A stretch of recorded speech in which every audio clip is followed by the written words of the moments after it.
인공지능의 선두주자 엔비디아죠. 주가가 네덜란드 반도체 장비업체 ASML 실적 쇼크가 촉발한 AI 패닉을 하루 만에 떨치고 반등했습니다. 전날 ASML 실적 공개 이후 4.69%나 급락을 하면서 131.6달러까지 밀렸던 주가가 다시 135달러 선을 회복을 했습니다. 135.72달러까지 올랐습니다. 시가총액이 어제 3조 2천억 달러대로 후퇴를 했다가 다시 3조 3천억 달러대 되찾았습니다. 시가총액 순위 애플 3조 5,240억 달러에 이은 2위를 지키고 있습니다. ASML의 3분기 실적이 불러일으킨 AI 성장세의 둔화에 대한 이 우려가 아직 다 가라앉지 않은 가운데 투자자들의 관심이 하루 뒤 이제 오늘 공개될 TSMC의 3분기 실적 보고서에 쏠려 있습니다. 오늘 실적 발표를 하는 기업들 중에 시가총액 가장 큰 기업이 TSMC예요. 그 다음 두 번째로 큰 기업이 갑자기 이름 잊어먹었습니다. 넷플릭스입니다. 그래서 넷플릭스, TSMC 아마 둘 다 실적 좋게 나올 것입니다. 억만장자 투자가 스탠리 드러켄 밀러가 올해 엔비디아 주식을 매각한 것이 큰 실수였다고 밝혔어요. 드러켄 밀러가 나는 투자 경력에서 수많은 실수를 저질렀는데 하셨어요. 이분뿐만이 아니죠. 정말 대가들 모든 사람들이 주식 투자를 하면서 실패를 겪지 않은 사람 없습니다. 그중 하나가 800달러에서 950달러 사이에 엔비디아 주식을 모두 매각한 것. 그 수많은 실수 중에 요번에 엔비디아 주식을 매각한 것이라고 얘기한 것입니다. 4개월 전에 10대 1로 주식을 분할했으니까 800달러에서 950달러면 80에서 95달러의 엔비디아 주식을 모두 매각했다는 말이에요.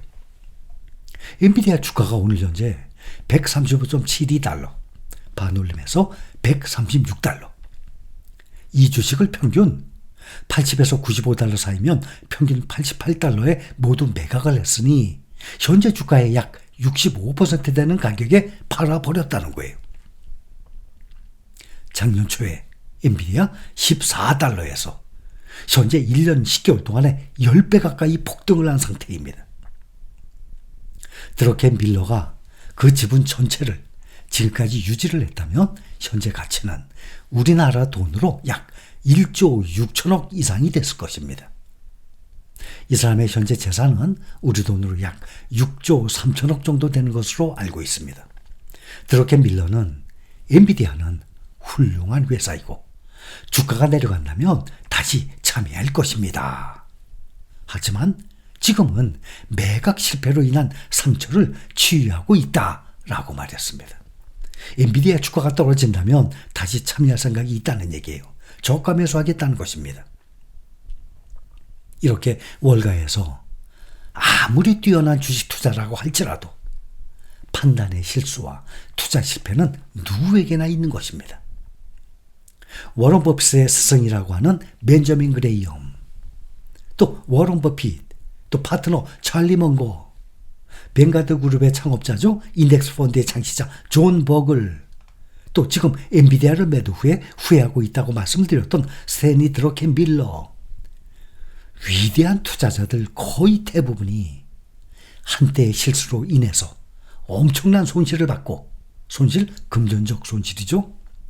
파산 직전에 몰기까지 했던 사람들입니다.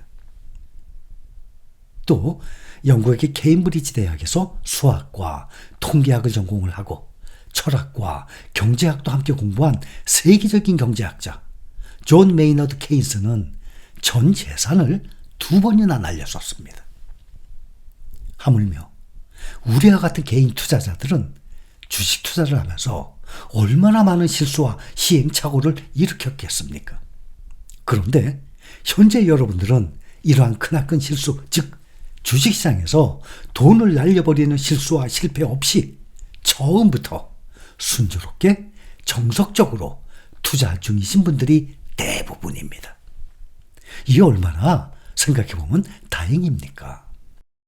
미국 정부의 수출 추가 제한 가능성과 네덜란드 반도체 이 장비 회사 ASML이 촉발한 반도체 업황 공포에 어제 주가가 급락을 했던 엔비디아에 대해서 긍정적인 투자 의견이 계속 나오고 있습니다. 리서치 회사 번스타인은 엔비디아에 대한 시장 수익률 상회 투자 등급을 그대로 유지했습니다. 엔비디아 주식을 매수하는 것을 권고한다는 의미입니다. 번스타인의 분석가들은 엔비디아에 대해서 데이터 센터와 관련된 기회는 무궁무진하고 아직 초창기다 라면서 주가의 상당한 상방이 아직도 가능하다고 평가했습니다. 오늘 월가의 주요 투자은행들 중에서 엔비디아의 투자 등급을 조정한 곳은 없었습니다. 글로벌 10위권 내에 팹리스 기업 중에 90%가 미국 기업인데 IP EDA 시장에서도 영국의 암홀딩스, ARM을 제외하면 미국 기업이 거의 다 과점하고 있는 상황이에요. 뛰어난 기술력을 보유한 미국 팹리스 기업들은 앞으로도 AI 반도체 시장을 계속 주도해 나갈 것으로 예상됩니다. 특히 반도체 산업은 이 기술, 자본 집약적이에요. 첨단 기술력이 필요하기 때문에 이미 앞서 있는 기업들을 따라잡는다는 것이 아주 어렵습니다. 이 진입 장벽이란 말 있잖아요. 사업체 사업 영역이야말로 기술력이 집약된 이 진입 장벽이 가장 높은 사업 분야 아니겠습니까? 사람들이 일반적으로 장사, 사업, 시작을 하게 되면 다들 진입 장벽이 낮은 음식점 장사부터 시작하잖아요. 가장 진입 장벽이 낮아요. 근데 이런 반도체는 정말 아주 대단한 세계적인 기술을 갖고 있어야만 반도체 사업을 할 수 있는 것 아닙니까? 또 미국 정부가 2022년에 미국 내 반도체 시설과 공장을 짓는 기업에 25%의 세액공제를 지원을 하는 칩스 액트 나왔어요. 반도체 지원법을 공표를 했었습니다.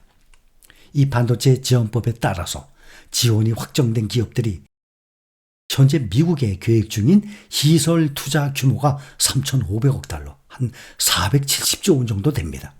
공장을 만들겠다는 시설 투자 규모가 어마어마한 규모 아닙니까? 470조.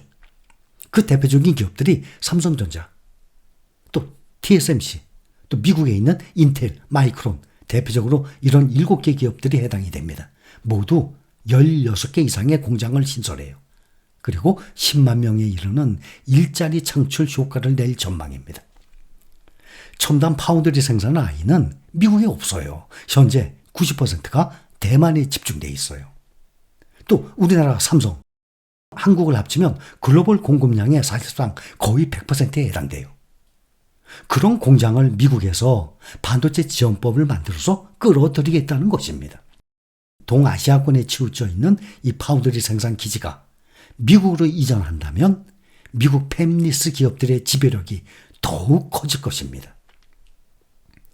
즉 팹리스 산업뿐만이 아니라 반도체에 투자하기 위해서는 미국 기업들에 대한 집중이 필수적입니다. 그래서 지금 우리가 어디에 투자하고 있죠? 미국에 투자하고 있는 것 아닙니까? 그것도 반도체, 미국에 있는 반도체에 투자하는 것입니다.